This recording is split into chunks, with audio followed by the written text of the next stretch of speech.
Hi guys, అందరికీ నమస్తే. ఏం చేస్తున్నాం అని చూస్తున్నారా? పార్ట్ 1 వచ్చేసి మేము వినాయకుని పెడదాం అనుకుంటున్నాము. అలా తోటలోకి వచ్చి కొబ్బరి కొమ్మలు నరుకుదామని వెళ్ళాము.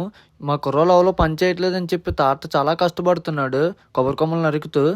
మేమైతే మా వినాయకుడు పెట్టే స్థలానికి వచ్చేసాము. మా వాడు 2 కమ్మలు నరికాడో లేదో పెద్ద అడవాటు చేసేస్తున్నాడు. మా వాళ్ళు కింద మీటింగ్ ఏర్పాటు చేశారు, ఎలా చేద్దాం ఏంటన్నది.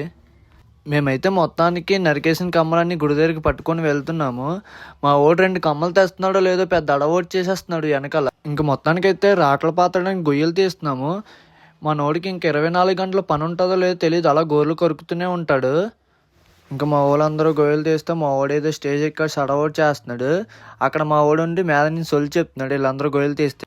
వీడు తిప్పు కొడితే 30 కేజీలు కూడా ఉన్నాడు, కానీ వీడు అసలు చూడలేకపోతున్నాం. పైకి ఎక్కి గంతుతున్నాడు. మరి వీడికి ఎందుకో తెలియదు అంత బాధ. వీడైతే కత్తి అంత లేడు కానీ కత్తి తట్టుకొని నరుకుతున్నాడు. మరి వీడికి ఎందుకో తెలియదు. మా ఓడైతే పొట్టోడైనా గట్టోడే, చాలా బాగా నరుకుతున్నాడు. ఇంకా మా వాళ్ళు తోలు కట్ చేస్తే మా జతిన్ కూడా పని బాగుంది.